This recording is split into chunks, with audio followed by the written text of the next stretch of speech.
Hello, fellow muddlers. Bruce here. I'm going to just do a little prep work right now for a build tomorrow night. That'll be a one-night project, I hope. So let's see, what do we have here? This is some fractional lumber. It's 3/32 by 3/32, so some square cross section.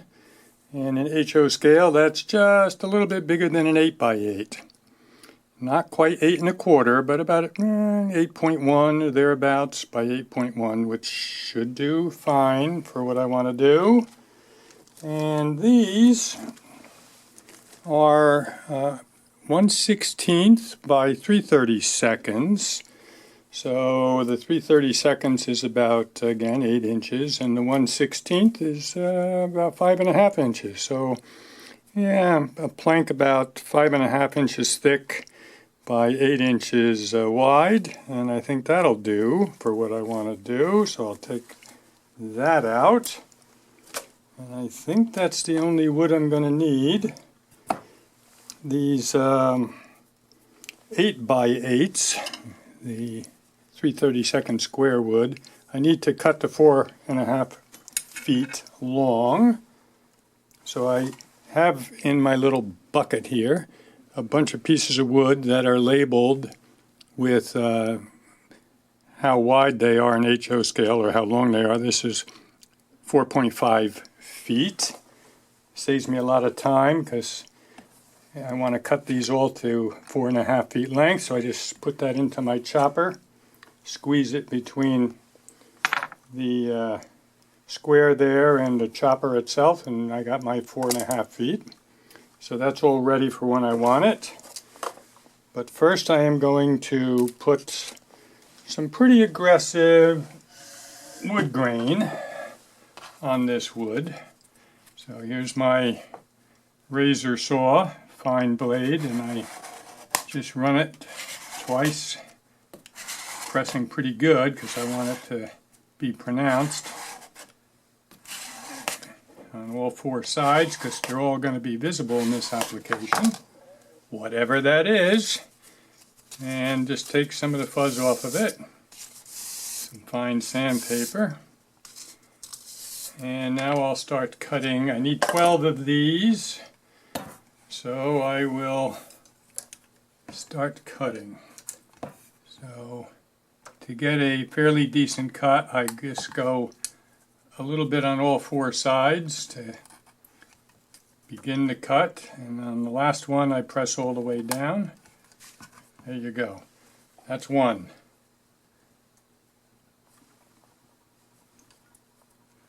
Making sure I'm cutting from the right side that I roughed up with the razor saw.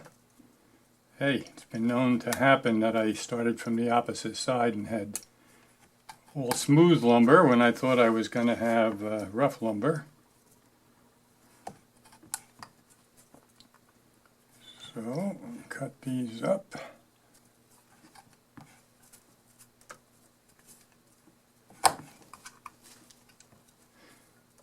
So, I want to make 6 of these assemblies. Each is going to take 2 of these 8x8s. 4.5 feet long. So I will cut these. I'll leave the film going while I do this because I don't feel like getting up, but I will cut some of this out, so I'll stop talking now.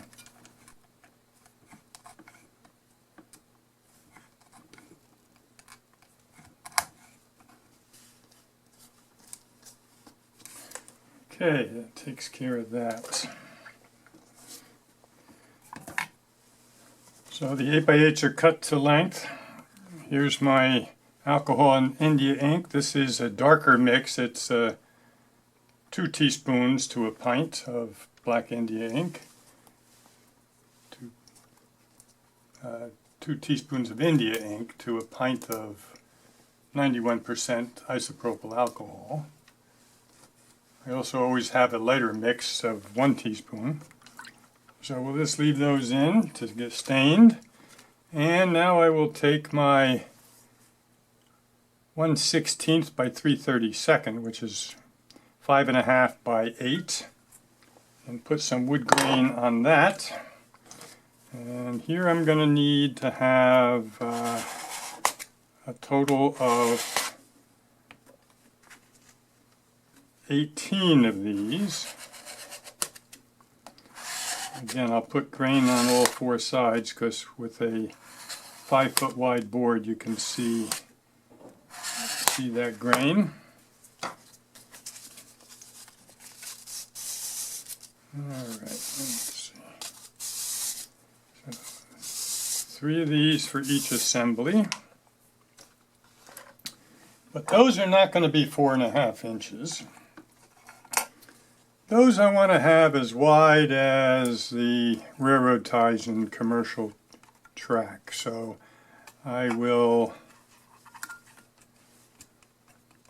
put the track there, bring that stop right up to it. Now that's the right width for the width of commercial track. And I need to start my cutting. So let's see.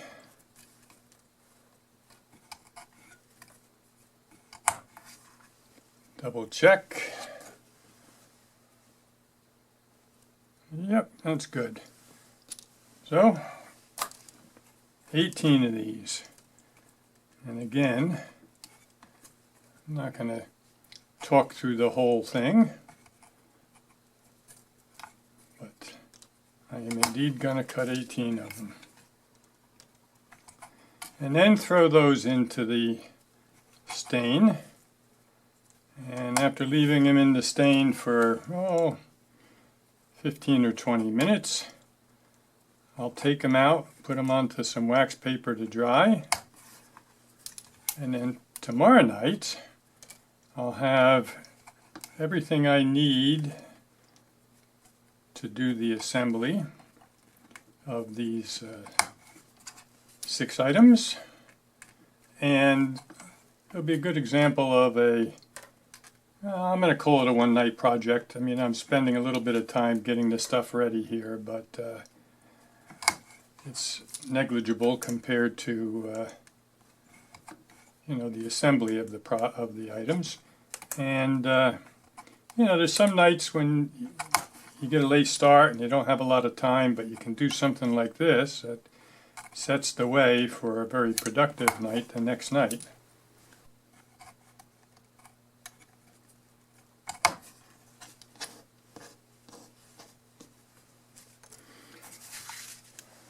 Okay, there we are. 6 piles, 3 in each pile. There's my 18, 5 by 8s, or 5.5 by 8. So I will now throw those into the alcohol and India ink, and I'll leave those in for about 15 minutes, and I'll pull them out, put them onto some wax paper to dry, and tomorrow night they'll be ready for us. The only other item that I need in this build is some nut bolt washer castings, which you would want to, again, paint ahead of time if you wanted them painted. I don't have to worry about that tonight, because when I get my nut bolt washer castings and open up the package, I immediately put a wash of my favorite rust color on all of them, so they're all ready for use. That's how I color all my nut bolt washers. So those are ready for me. So tomorrow night we'll begin the assembly. Alrighty, I will talk to you again then. Alrighty, so what can I make with these pile of sticks? Last night I showed you that I cut these to the same width as the railroad ties on this piece of commercial track. And these, which are the about 8 by 8s, I had cut to 4.5 feet. And then I also took some of those 8 by 8s and just stained them, and because I knew I was going to need some more wood that I hadn't cut. So, because I had to do some high-powered mathematics to figure out how long to cut those. So if you will recall, some of your high school geometry, let me look at this triangle up here, zero in on it, talking about this one. So for what I'm going to make, I am going to need to cut a hypotenuse of this isosceles right triangle with 4.5 feet on each of these equal legs. And so if that's 4.5 feet and that's 4.5 feet, the question mark is, how long is the hypotenuse? And if you will recall, Pythagoras figured out how to do that in a right triangle. It's called the Pythagorean theorem. And leg squared plus leg squared equals hypotenuse squared, or a squared plus b squared equals c squared.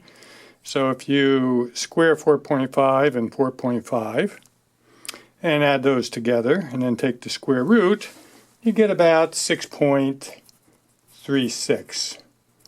And so what I did was figured out about 6.25 feet is what I needed. And I did want them at 45 degrees.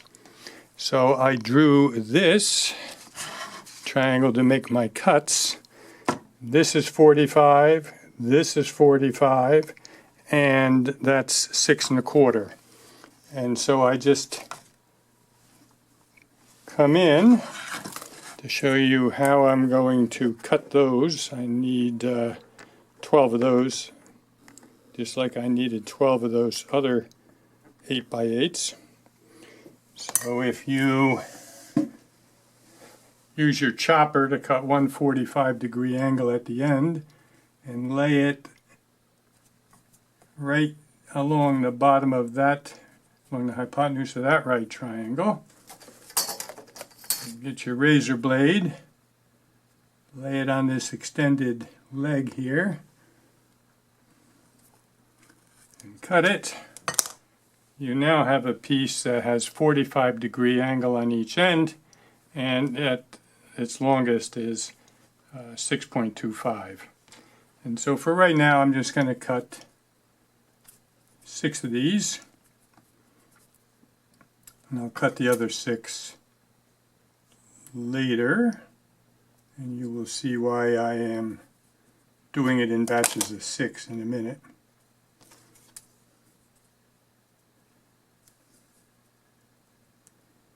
Now again, for what I'm making, this does not have to be 100% accurate, but you want it close enough for government purposes, as they say. So that's it for now. So I got my piles of sticks, and I've drawn a whole bunch of squiggles down here, and you will see that these almost look like railroad ties, and if you recall, they are about approximately 5.5 inches by 5.5 inches by 8 inches. And they will be laid in here, stacked one above the other, and just a dab of glue. So those will be glued in there, and another one over here, and another one over here. And once those are kind of glued in place, then I'm going to take some of these 8x8s and put them this way. So let's proceed. I'm going to do what I've done with other scratch builds in terms of holding things in place, and that is use some Scotch double-sided tape to hold them in place. So I'll come back and show you how I do that.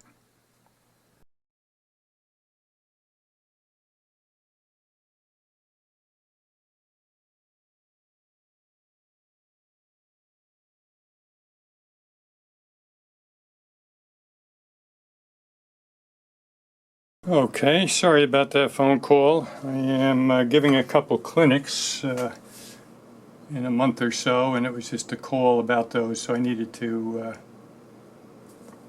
take that phone call. All right, I'm putting the last one of these 5x8s in place here. Lining it up. Okay. And now, taking one of these 8x8s in my tweezers. Let me make sure you can see that.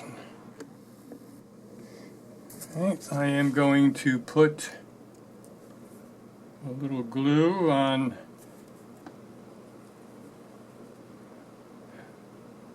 the upper, about 2/3 of one of the faces, and lay that down right like so on top of the face of that, and lined up with these lines here that you can see.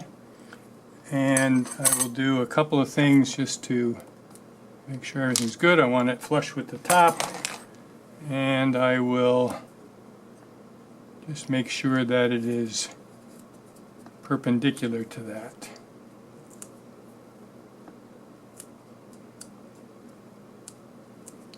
And there's one, and I will do another, and then I think I will, to keep the video short, probably turn it off and do the remaining 2 assemblies off video, and then come back after they have dried. This is only going to, whoops, went off to the wrong one, but I'm going to leave it there now that it's there. So you're going to see me do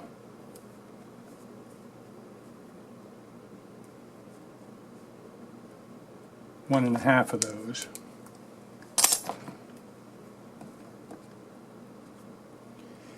These little boards that I build on, back when I was still working as a school superintendent, I went to the wood shop and had the wood shop teacher brought my boards with me, and they just cut them nice and square. So I know I have 90-degree angles on each side, which makes lining all these things up parallel and perpendicular a lot easier.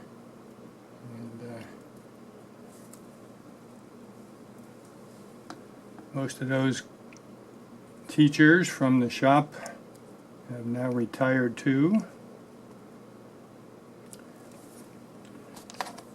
Wish them well. I am proud that I managed to keep the wood shop going in the time I was superintendent, because quite frankly those are skills that every homeowner needs, and it's a shame that they have dropped them out of so many school districts, being replaced on some kind of nonsense that probably is not necessary for homeowners to know, or even citizens for that matter. So, talking to my grandkids recently about their school experience, it was shocking, actually. Okay, that's it for now. I will finish those up and then come back when they've dried. Talk to you then. Okay, back at the project. These 3 little dots that you see up here are Grant Line nut bolt washer castings with a 6-inch round washer. And I've done this kind of project before. I've used the square washers. I like the way they look on a project like this, but I'm pretty much out of those right now, so I have to order some, so I'm using the round. And I've taken one of these assemblies that you saw me make before, pried it off of the tape, and I flipped it over. And now with a pair of tweezers, I pick up one of the nut bolt washer castings, and I have a little dab of gel ACC on this piece of wax paper. So I'm getting a little bit, and I'm bringing it over and placing it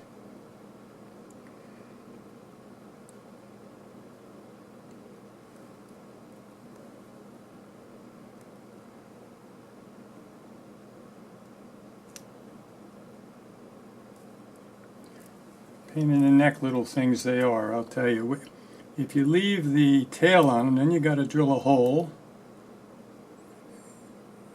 which works good on styrene. But these tiny holes tend to fill in with wood. So I tend to cut them flat and then try to place them where I want them.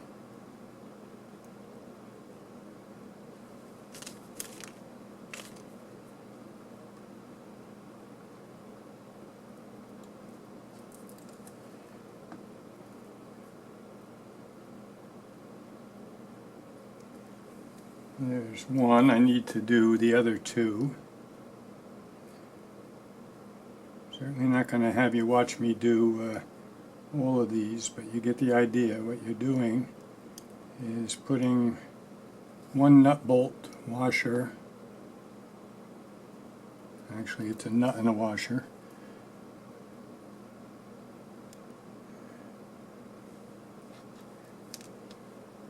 centered on the board, right with the back, even with the back brace. And one more.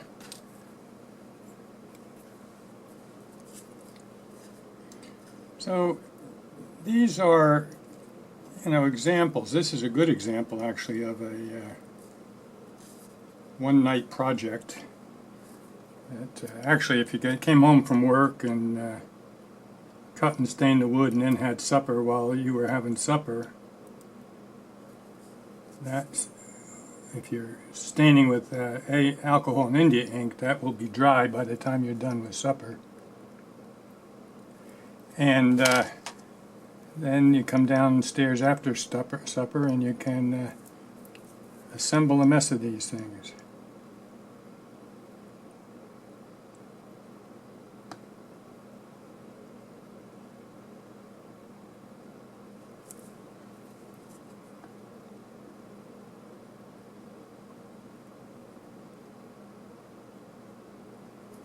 Alright, so I'm going to set this one aside and just let that ACC dry so I don't mess it up.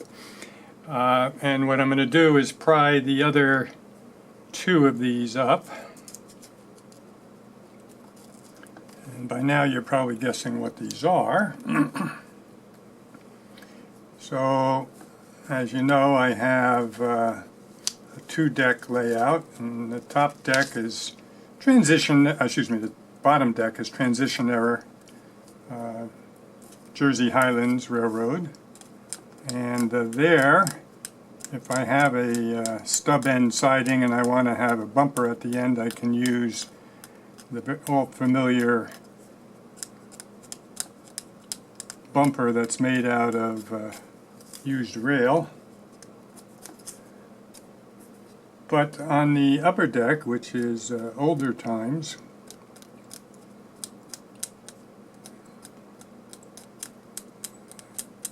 those would be not appropriate for the time period. And so I make wooden bumpers up, and I'm making 6.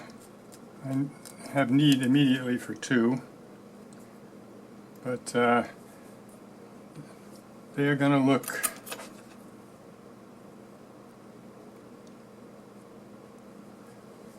like this, and I'm going to glue these that I've cut at 45 degrees now to the back of the one that we just put the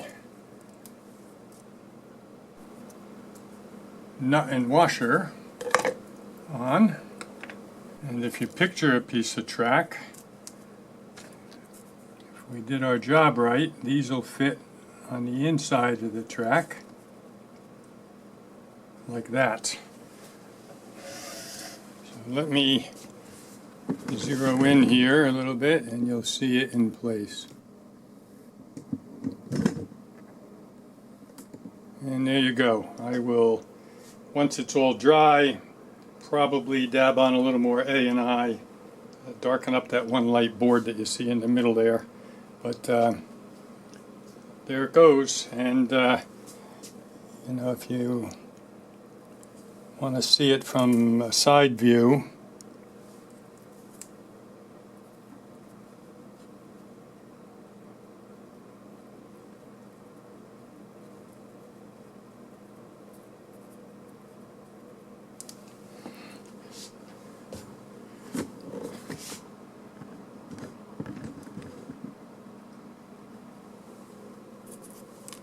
There we are.